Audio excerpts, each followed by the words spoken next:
Ciao a tutti, io sono Stefano Ciotti, chef e proprietario del ristorante Nostrano di Pesaro e sono venuto qua diciamo da Resto Italia e a conoscere questi forni in veste di chef stellato per portare la cucina creativa sopra una base pizza. Ok, la base pizza non l'ho fatta io, ma l'ha fatta Thomas Morazzini, che è un grande professionista della panificazione nonché un grande amico e fratello, e quindi oggi abbiamo realizzato delle pizze magnifiche con l'aiuto del Jack di Resto Italia, e mi sono divertito a giocare creando delle pizze davvero molto buone e interessanti, dal ricordo di un passatello piuttosto che una matriciana, piuttosto che una marinara di mare con un sugo di gole di baccalà e vongole, prezzemole, aglio confit eccezionali.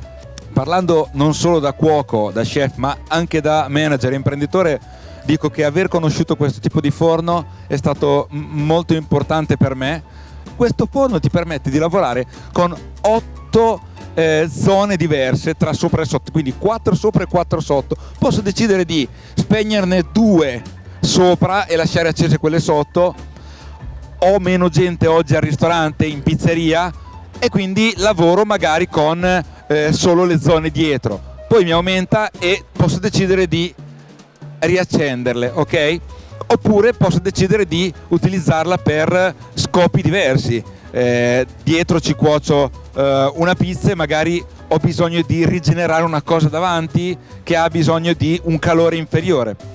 Tutto questo mi porta a un risparmio che può arrivare anche al 60%, e a fine anno, per noi imprenditori, che davvero uno è un pizzaiolo o uno chef o un barista, risparmiare il 60% sulla bolletta direi che è un grande aiuto. L'altro aspetto fondamentale e molto interessante: a chi di noi non è successo che si è rotto il forno il sabato sera? Credo a tutti, insomma, perché i forni o i macchinari si rompono sempre di sabato sera o di domenica, e quindi panico tra la folla.